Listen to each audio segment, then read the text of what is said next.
Hey guys, welcome back to my channel for an all new episode recap of today's Days of Our Lives, October 8th, 2025. So we started off with Philip and Maggie. So basically, they are going over to Tony's in a bit to really, discuss business, discuss the future of Titan. And, Philip feels bad because of his actions. They have to be doing this first. But so Maggie said, look, you're trying to make amends, you're trying to do the right thing, and you made a horrible mistake. And, Victor would want it to be, remedied this kind of way. So, anyways, they head on over to Tony's where Xander's already gonna meet them there. Xander saw Sarah at the pub, and Sarah wished him well, and that hopefully everything works out for them and their company. So Tony was like, what's up? Like, what's really going on? So Maggie, Xander, and Philip are saying that, look, you can have back your company, but Titan stays. So Tony's surprised, and Tony said, like, you are just gonna keep what is left of that company. Like, there's no profits there, there's nothing going on with it, like back in the heydays of Victor's time. So, like, you sure you want to keep that? So Xander said, look, take it or leave it, we will remedy what we have to do with Titan's success. Don't you worry about that, we got it under control. We have each other's back. And Tony said, all right, cool, we can do that. But what if Philip's bad deeds come to light? Like, how is it going to affect the company? Again, Xander is like, he's not worried about that. They're on good terms as brothers, and they will work it out, right? So at some point, Philip and Xander go back to the office, and they talk amongst themselves about them working together and moving forward. And Xander is at a better place with him, and Xander is just happy that they have worked things out, and he thanks him for his role with Sarah and their marriage, because now they're working that out as well. And he's glad that Philip didn't rat him out about what he did with the assault on him. And Philip understands why Xander would stoop to that level. But Xander said, look, probably if the shoes were on your feet, you would probably have more self-control and not really do nothing towards me. But I acted on impulse, and I feel bad for it. So anyways, he thanks him again for having his back regarding not telling Sarah the truth. And Philip said, look,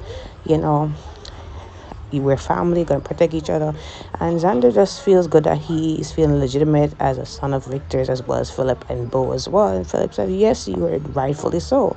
So anyways, they're focused on getting things to turn around for Titan, and that's just it. So Chanel and Johnny, they are wrapping their heads around who could possibly be behind it, because they don't believe that Holly is really behind sending the letter and sending the pictures, because the timeline doesn't add up. Holly was at the hospital when those pictures were sent. So Johnny called Rafe to find out, basically the cell tower where the pictures were sent, where's the location of it. So while they were waiting on the call back from Rafe, they're thinking about who could possibly be behind this, because maybe somebody overheard them.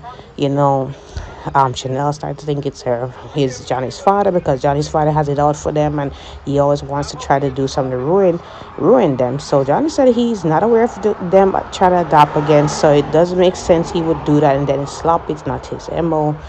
But then again, maybe he would try something to stop them, right?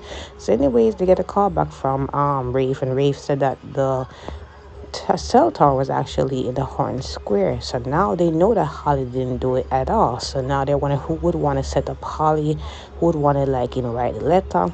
So they try to brainstorm, and then they finally think, okay, maybe Sophia, because Sophia does not like them, neither does she like Holly, and she could possibly be the mom of Tessara, but they don't have concrete proof. And she probably doesn't want them to adopt her baby either. So it would make sense if hypothetically it is actually Sophia behind all of this. So they're wondering, like, if Sophia can pull this off, imagine what else she can actually pull off. So I'm glad that Johnny and Chanel are finally coming around, and people are actually thinking, man, Sophia is behind this, because like so many things point to her relating these actions. So speaking of Holly and Ari, so Holly is finishing up packing her bags because she told her mom she's coming to France on the next flight out, and she just wants to be done with Salem, be done with Tate, be done with everything else. So Ari comes in, Ari's like, Holly, what are you doing? So she tells her that, look, I can't do it no more. Everything with Tate and Sophia, and then this whole drama with school, and then, I actually sent Johnny some, you know, scandalous pictures, and Ari's like, how did that happen? So she said maybe she was drunk, but she just does not remember sending them since she started university. So she just wants a fresh start. So Ari is just wondering, like, if this is the way out. Like, things like this happen. We do make mistakes. All of us does. At the end of the day, like, let's just move forward. Is it really that serious? So she said, look, like, I just can't take it anymore. It's just too much for me, right? And I'm just saying, I understand where Holly's coming from, but I just feel as if Holly is giving up. She's being a defeatist, and at the end of the day, Tate is not the end all and be all. Not because she saw him with Sophia earlier, she should not have given up, right? She still has a bright future ahead. She has no child or children with Tate, so all she can do is really focus on her career, her education, meeting new people, meeting new guys. She is beautiful.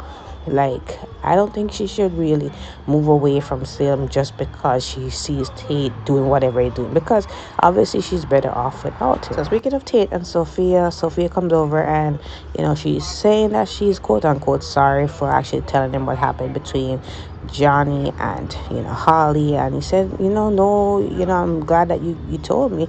So just it's still a lot to really process, knowing that your cousin, you know your girlfriend is still not over your cousin and all that. So he just wants to leave to process everything. It's a lot going on his mind, and she asked if he wants company. So he said no, right? So at some point Sarah comes in, and Sarah says, look, we have a lot to talk about. So she said, last time I talked, I told you everything. So she said, you haven't been straight with me, and you need to meet me at the park so that we can get some stuff off the chest, because honestly, what you told me earlier is not adding up, and we need to talk, right? So Tate goes over to Holly and Ari's room, and he asks Ari, where's Holly? So Ari said, Tate, no, it's not a good time, Holly's not here. So anyways, he lets himself in, and he said that he really wants to talk to her because of what he heard about her and Johnny. So he asked Ari if she heard about it. So Ari said, yeah, definitely heard about it. And seems as if it actually happened. So he's like, why would this happen? So he said, look, like, things do happen. She maybe was trying to send those pictures to you, and it ended up going to Johnny. So he's still understanding, like, why would she even do that? And she's saying to him that, look, she still is in love with you. And he's saying, like, if she really was in love with me, like, why didn't she try to work it out with me when I was asking her to work it out at the hospital? And Ari's like, T, you can't be that dense. And she was definitely coming at him, talking about he needs to be, look at him being self-aware. And I'm here for Ari, standing up for her best friend, because somebody need to tell Tate that his behavior lately has been just really atrocious, childish, immature. And honestly, I always say Holly is better off without this guy, because he just brings a lot of drama. I mean, yes, she initially started it off with blaming him, or letting him take the fall for the whole drug bust and everything. But at the same time, she's come off her way. She's grown a lot, and she didn't cheat on him or do anything or try to have a baby on him. He has done a lot more. So honestly, I think she's better off. They're better off without each other. So anyways, she says that she can't tell him anymore about where Holly is or whatever. So he leaves. Well, she tells him to leave because she has some studying to do, right? So Holly is back at the Kyriakis mansion, and she sees Maggie, and Maggie's like, what's going on here? So Holly says that she's made a mess of her life, and she tells Maggie that, look, everything going on with Tate and the whole fire thing and stuff is like, I need a new scenery. I need a change of scenery. I already asked my mom if I can come over, and I just need to leave because it's just too much going on, and I just need a new environment to be in. So Maggie says she understands what she's going through, but at the same time she also also talks to her about you know basically facing your problems, not running away. She talks about the whole the mirror takeover without actually mentioning, by just saying that, look, it's either you run away from your problem or face it head on, right? So, anyways, Holly's saying that, you think I should just, walk away from it or stay in it? So she said, look, I'm not telling you neither, but I'm just sharing something with you. At the end of the day, it's your decision. I'll definitely miss you, right? So, Holly hugs Maggie, and she did ask her if she could stay there as well, and Maggie is no problem to stay there and all that. But I'm just saying, if Holly really leaves, like, she is the last mature teenager there. I mean, other than Ari, because Ari's growing on me, honestly. So, I don't know what it's going to be like if she actually leaves. So, with Sophia and Sarah, right? So, Sarah, is at Square, well, the park off the Square. Sophia comes over, and, she's like, what this has to do with her, right? Because she already told her everything she knows about the baby being hers that was left at the firehouse. And Sarah saying that, you weren't being very truthful with me, because for one thing, Brady did a DNA test and turns out that he is not the father. So what's going on? So Sophia said that, that can't be so, because, I told you Tessara is my child. I am the one who gave birth to him. So Sarah's like, cut the BS, like, it's not your child. So she asked Sarah if they did a DNA test on her. So she said no. So now the question is, like, who's the actual father? So now Sophia realized that she really messed up. She's like, okay, now, she didn't tell Sarah who's the actual father, but she did, hint that she actually slept with somebody else. But she doesn't want to come forward and say to Tate or to Brady that, look, this child is not yours at all, so you can stop searching, researching anything that you need to do on this baby, right? So anyways, Sarah saying, like, look, before it goes out of hand, confess to Tate and Brady before it gets messy. And she doesn't want to do that, because she already feel like she in too deep, and it's better off that way. So she tells Sarah not to tell anybody, because again, she's bound by patient's doctor confidentiality, so she can't really say nothing, right?